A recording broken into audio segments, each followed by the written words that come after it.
Okay, so this is the special meeting of the Alameda County Local Agency Formation Commission on Wednesday, December 17th. Just moving down on the agenda, the first item is to call the meeting to order, and let's do a pledge of allegiance. Pledge allegiance to the flag of the United States of America and to the republic for which it stands, one nation, under God, indivisible, with liberty and justice for all. Next item will be a roll call. Chair Johnson. Here. Commissioner Balsh. Present. Commissioner Faria. Here. Commissioner Hobart. Present. Commissioner Marchand. Commissioner Miley. Commissioner Splendorio. Here. Alternate Commissioner Hu. Here. Alternate Commissioner Tam. Absent. Alternate Commissioner Rosen. Absent.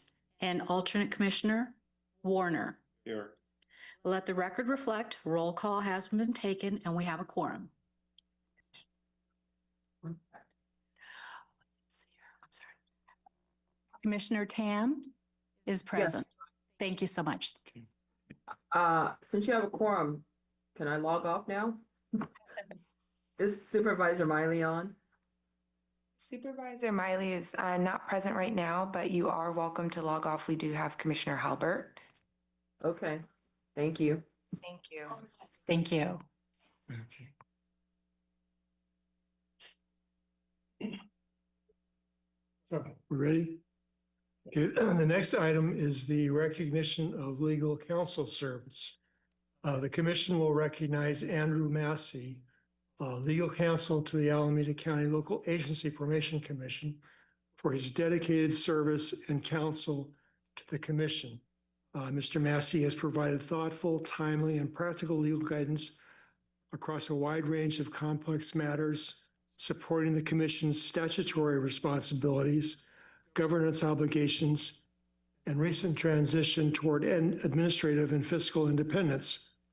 His professionalism, institutional knowledge, and commitment to sound public decision-making have been instrumental to LAFCO's work. The Commission extends its sincere appreciation for his service and contributions to Alameda LAFCO. On a more personal note, I've known Andrew for almost a little over 30 years. Andrew was county counsel to Public Works when I was there. The same thing I've just said about his experience with LAFCO would be extend to his my experience with LAFCO when he was county counsel to Public Works. It's been a real pleasure working with you, Andrew. To kind of celebrate this, I've brought some cakes so that afterwards we can adjourn to the break room and cakes. And I brought Andrew a special gift. I'm not sure he knows what that is. So, thanks. My timing is perfect. Anything very much. Really appreciate the great. Well, I've known Andrew for a very long time, also, and I express my deep gratitude for everything you've done. I mean, you've just been a great resource, and most importantly, been just so practical, like getting us to where we need to get to without a lot of loss of blood and sweat. And I also note that when Andrew started working for us, he had his hair was completely gray, and now that he's no longer, I mean, I don't know what happened, but it now it's all turned back to his natural color, which I think is a really incredible change. How leaving us does that to people. Andrew, we want to say your deep institutional knowledge has definitely made this commission a success, as well as staff, myself. So I just really want to thank you for your work and all your hard last minute changes and edits and comments and reviews. I just really appreciate your enthusiasm and passion for LAFCO, and you will be missed. So I did want to provide a resolution of appreciation to you from LAFCO. And we also have an award in the works that's coming to you, but just really want to thank you for your service. It has been a pleasure. Well, thank you. It has been a tremendous experience working with all of you. The work has been interesting and rewarding. There have been projects large and small, and I kind of measured my success with how little I had to say at meetings.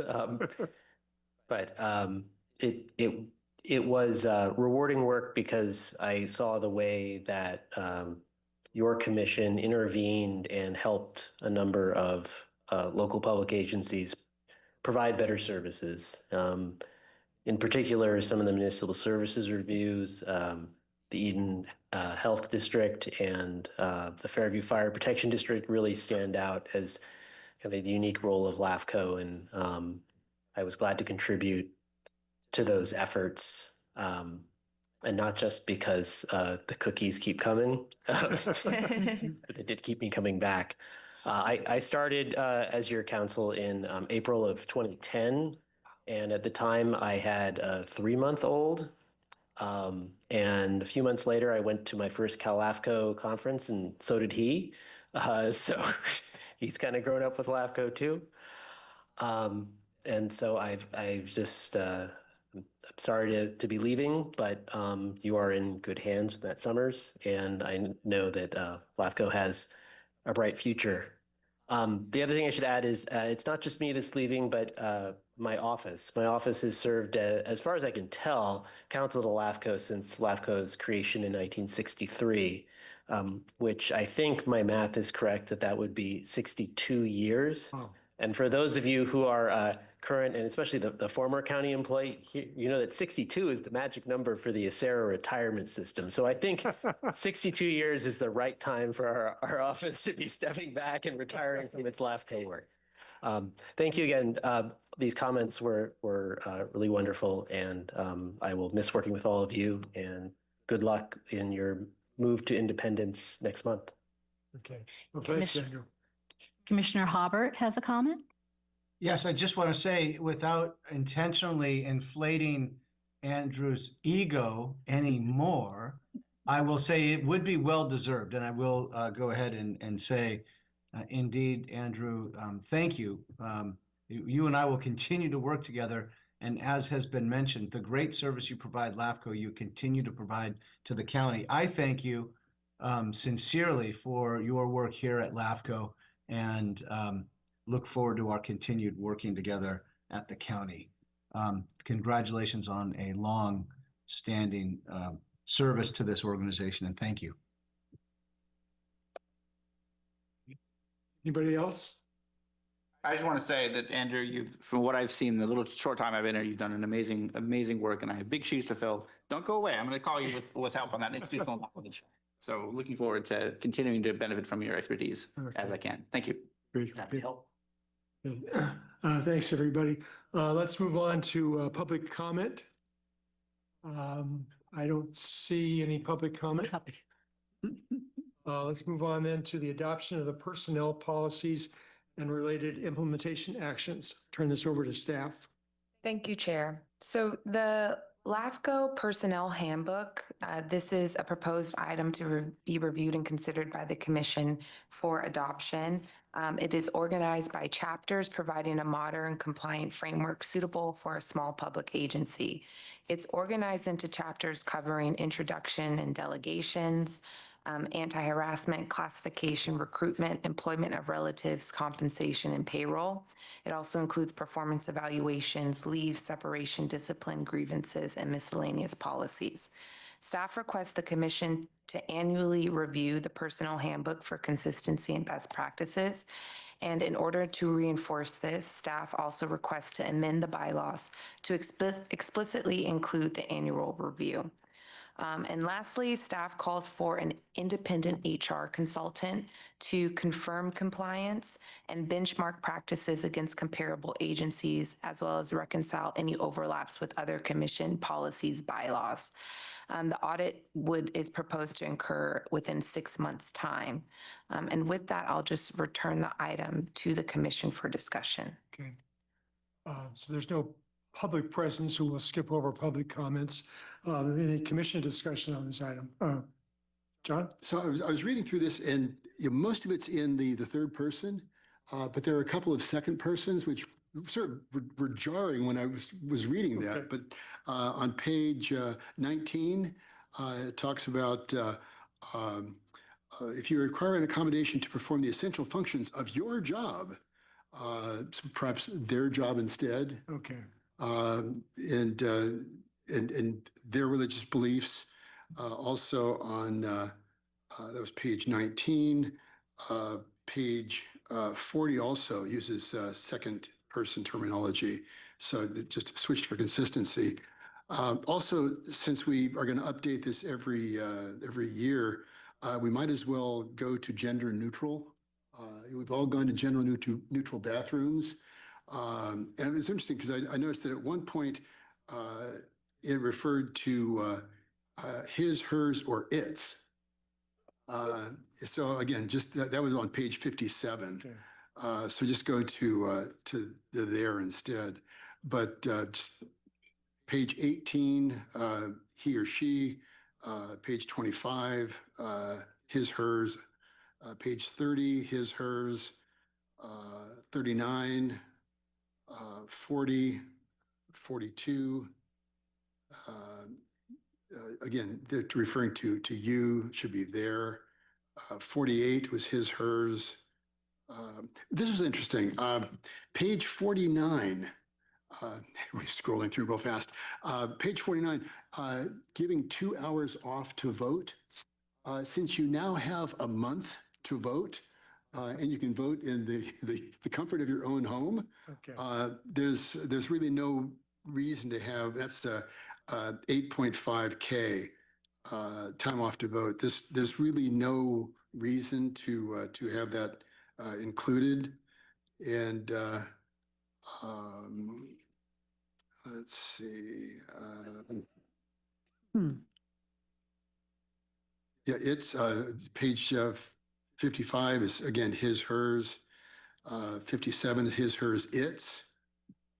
59, its versus their evidence. Page 60, his, hers again, and he, she. 64, 69, his, her, family. 72, you instead of they. And then what I thought was really interesting was voluntary termination, death. I would think that that death might not be voluntary termination, but the juxtaposition was kind of interesting for 97 and 112. Other than that, that's the comments that I have. Anybody else? Yeah. So I'm gonna, this is with the employment, in essence, employee manual. And it also connected to number 7, the employment agreements, but it seems to me that a review should be immediately before a salary adjustment happens. And in the policy, in the manual, it says in line with budget, which is obviously annually. Then in the contract, it says annually. But it just seems to me those should be, and I know a budget is annual, but it just seems to be there should be some consistency in that regard, so that, and I don't care when, it just seems to me it should be a consistent, I know, but it just seems sometime before when a salary judgment is supposed to happen, and I don't know how that when we're going to do that, but those to me should be aligned. Anyway. Just comment, and I think that's an excellent point. And that also suggests that we do it before there's a change in the commission members. And so I think what makes sense from what I understand from Rachel is that if we do the evaluation in January, which is when it's been, and then the salary treatment in February, then you're set up for the budget process. So I don't know who wants to make the recommendation, but that the review be done in January with the salary adjustment in February. Just like to point out that sometimes organizations have their annual review on an anniversary date of hire. And that's been my experience in when people get their evaluation. But if you do that, then you'll mess up with respect to the cycles. So I think it should be mostly making sure that it's the commission members who were observing the behavior do the evaluation. But that's the key. And then with what Splend said, do it in the cycle to have the salary treatment be reflected in the new budget.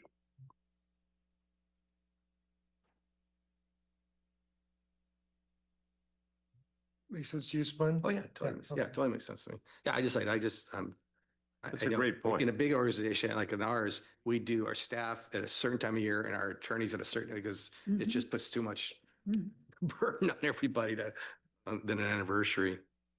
But here we're small, but. So the staff's recommendation is to adopt the personnel handbook effective January 1st, 2026. One, two, amend the commission bylaws and operating policies to add an annual review of the handbook. And three, authorize the executive officer to send a request for proposal to select an HR consultant for best practices and alignment across the commission related policies. I'm assuming with the modifications that. Right, and I'll make that motion with, well, let me fit with the change that there be a cadence with a review period in January-ish, salary adjustment February-ish to take effect, May-ish, when, whatever the exact dates, I'll leave it up to you guys to just figure it out. The second. Okay, so I do have a motion and a second. Any further discussion, Bob? I just want to point out that the other thing we discussed was, this is not, this is modifiable as we go. Right. So I think staff did a great job in assembling all of this information. It's quite comprehensive, but it is a lot, and we are new to this. So the fact that we can modify it, I think explicitly, what did we say is to the ability to modify it? It's whenever the commission feels like it. And this would also have to be understood that there's a contract with the executive director here, so that you can't just kind of change the rules in the middle of things. So but there is the ability to modify this. And so I think didn't we also say that we would look at this specifically to see how it's working after a certain period of time?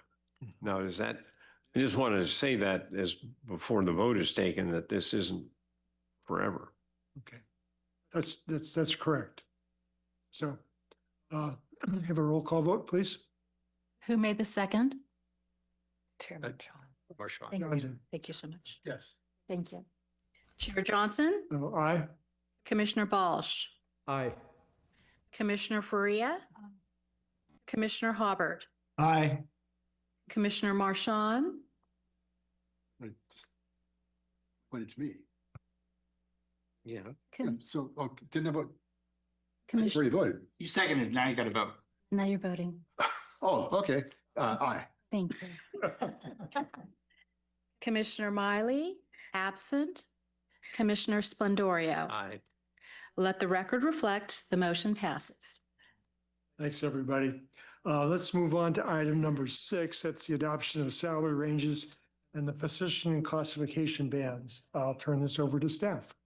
Thank you, Chair. So to ensure market competitiveness, staff and the ad hoc committee reviewed classification and salary data from Bay Area and large urban LAFCOs using the same comparator group that was pre-selected and agreed upon during the executive officer's last performance evaluation in January of 2024. This group includes San Mateo, Solano, Contra Costa, Santa Clara, Napa, Marin, Sonoma, Santa Cruz, San Luis Obispo, Riverside, San Bernardino, Orange, Ventura, and San Diego LAFCOs.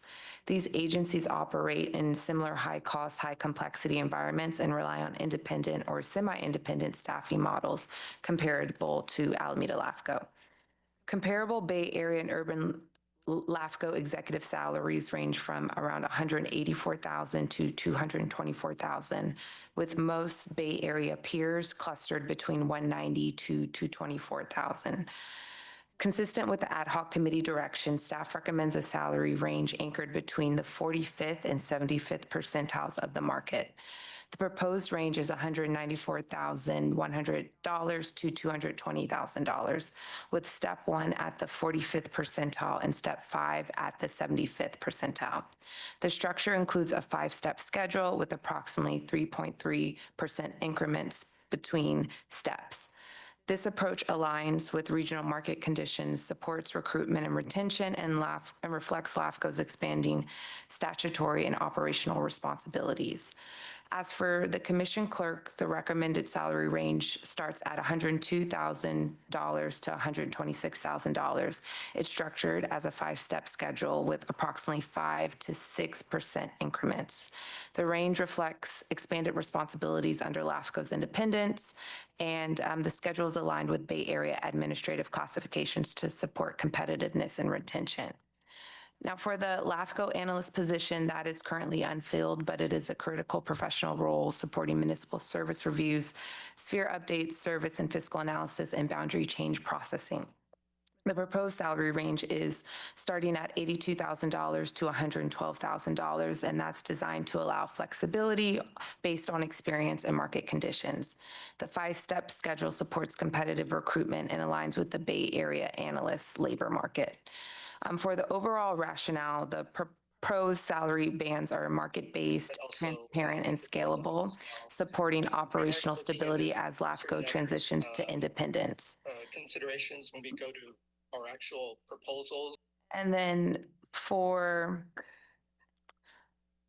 the adoption of these schedules, they complete a key element of the transition plan and establishes a clear framework for future compensation decisions.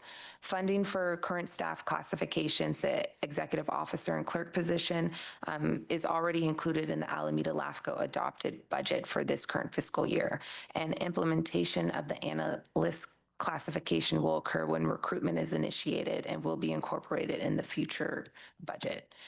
And with that, I'll return the item for any commission discussion. Thank you. I'm assuming there's still no public comment? No So, public comments. Turn this over to the commission for comments. Anybody? Seems reasonable. It's in the right range, so certainly no problem there. Okay, I have one question, Rachel. That's like on the steps. What's the time frame between each step?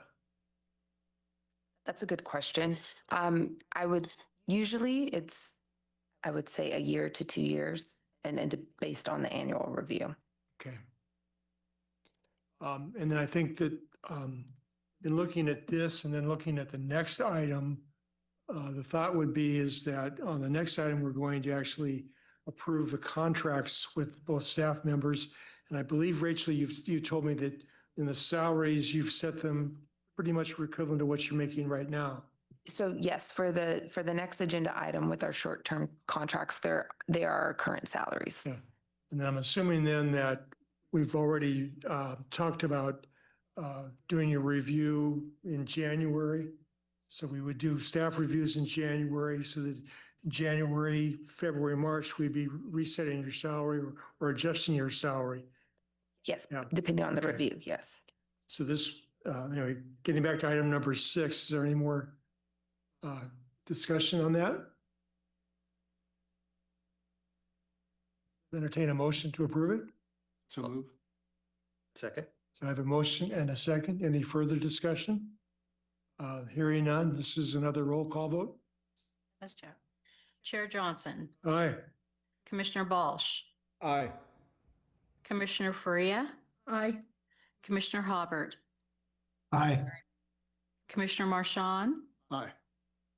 Commissioner Miley, absent, Commissioner Splendorio. Aye.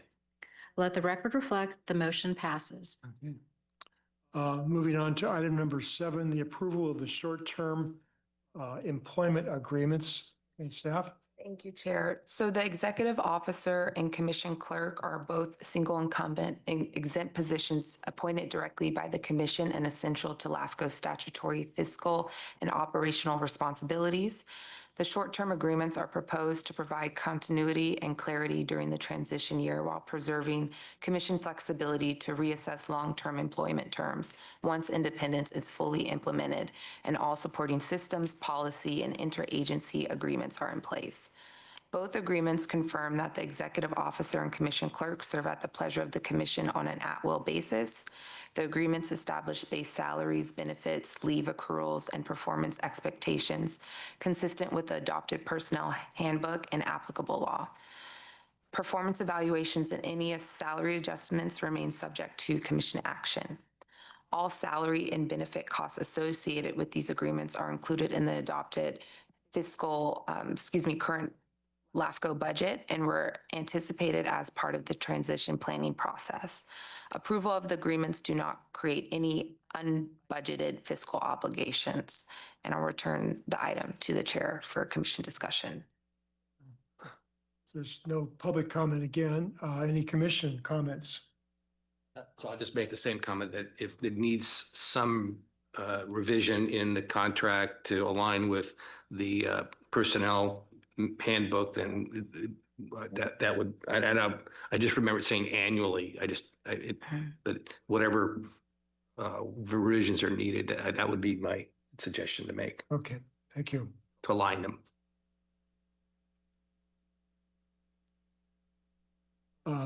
There are no more comments. I entertain a motion. So move. We have a motion. Is there a second? Second. Mary Ann seconds it. Any further discussion? Ready to a vote? Yes, Chair. Chair Johnson, Okay. Commissioner Balsh, Aye. Commissioner Faria, Aye. Commissioner Hobart, Aye. Commissioner Marchand, Aye. Commissioner Miley, absent, Commissioner Splendoria. Aye. Let the record reflect the motion passes. Okay. The next item is an update on legal, administrative, and HR transition documents. This is an information-only item. Thank you, Chair. So just updating on where we are at with this transition, a revised MOU has been prepared to define the limited statutory services the county will continue to provide to LAFCO after independence.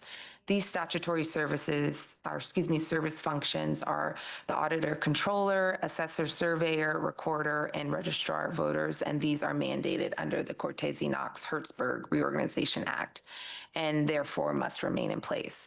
The updated draft will include, however, and it will confirm some of the services that we will work out with the county, and that's confirming LAFCO will be housed at the Community Development Agency beginning January 1st, and that's consistent with county's assignment of facilities, and that's where we're currently housed now. Clarifies that all non-statutory services will be governed by separate agreements, including the lease or space use agreement with General Services Agency and our technology services via the Information Technology Department at the county or our managed service provider. And I can go into detail a little bit later on that. Specifies LAFCO staff will no longer be county employees starting January 1st and will operate solely under LAFCO's independent HR and payroll systems. And currently right now, the draft MOU has been reviewed by the CDA agency, and they're just awaiting final legal review by their county council. That's pending. Staff expects to present the final document on January 15th at our next regular commission meeting for approval and retroactive ratification. As for the Information Technology Department with the county, right now, ITD will no longer provide those services to us, but they did find a managed service provider that they've worked with in the past that's worked with other agencies similar to our transition, where we'll be able to use a different network, but still be able to access all of our services, and they'll hold our email, our website, and provide all of that. So we're just awaiting an onboarding proposal with them. They're also working with the managed service provider to oversee this transition and look over those responsibilities when they formally shift. So the transition period right now, they think they can get it done by the end of the year. But if that is not accomplished, given it, we have less than 2 weeks, ITD will continue to provide a month-to-month service to us based on when that MSP, that managed service provider, will become fully operational. And so we're also working out new phone numbers. We'll have our own forwarding email addresses, but that will be worked out in this short-term agreement during the transition. And then some other items is our space use agreement with GSA. That should reflect our current office suite areas, our dedicated spaces, as well as identifying access to common areas. Our current use of county parking should remain the same, and any janitorial or maintenance provisions. That draft lease space use agreement we've received, and we're just having that reviewed by legal counsel, and we'll return that to GSA with comments, but we're hoping for a retroactive approval of that come January. And overall, I think the MOU and personnel documents will clearly state that all LAFCO employees will cease to be county employees starting January 1st. And again, we'll operate our own payroll, HR, and benefit systems beginning on that date. And for LAFCO's transition to full independence, it's overall progressing on schedule. Staff continues to work closely with county departments to receive all those documents and resolve any remaining legal, administrative, and retirement-related items. So final agreements will be presented come January 15th. And I'll return the item for any commission discussion. Again, there's no public input on this item, any commission input. I have one question. Rachel, does the GSA agreement include use of like the copy machines and that kind of? Yes, yes, thank you. Kind of equipment? And I'm assuming that the MOU has to be approved by both LAFCO and the county. So we'd have to get on a Board of Supervisors agenda sometime in the future. Yes, and they're well aware of that. So we were hoping to get it on both of our agendas. They had a meeting, I believe, yesterday. Is it Sandy Rivera and her staff that are doing this? Yes, oh, okay. Yes. That's probably good. Exactly. So they're expecting to have that presented hopefully at their January meeting. I don't know exactly which one. I don't know if it'd be the 9th. That might be a little too soon, but it should be approved in January. And presumably county council will have input into that. Yeah, so we've got a draft from county council. We're working on red lines. In fact, as we speak, one of my colleagues is working on the red lines. We'll get them back to Rachel tomorrow and then off to county council from there. So we're moving that forward. Great, great. Any other discussion or comments? Hearing none, let's move on to item number 9. This is another informational item. This is kind of a tough issue here. It's retirement benefit options of Sarah versus CalPERS. Thank you, Chair. So for Alameda LAFCO participation, our current retirement provider, as an independent employer, that would result in a total employer contribution rate of around 29% of payroll. And just to provide an example, let's say $400,000 of our annual payroll equates to approximately around $114,000 per year. By comparison, entry into CalPERS under our current PEPRA rate would carry an initial employer rate of around 7.1%, and that would be around $28,000 per year at that same payroll level.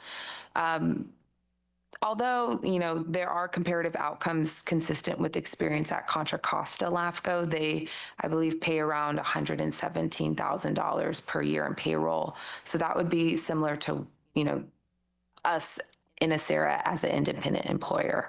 But there, it's still a consideration and something that we should take in. I think the key considerations informing staffs going analysis include cost structure and rate stability, obviously our employer contribution rates, unfunded liability exposure, and these pension obligation bonds considerations.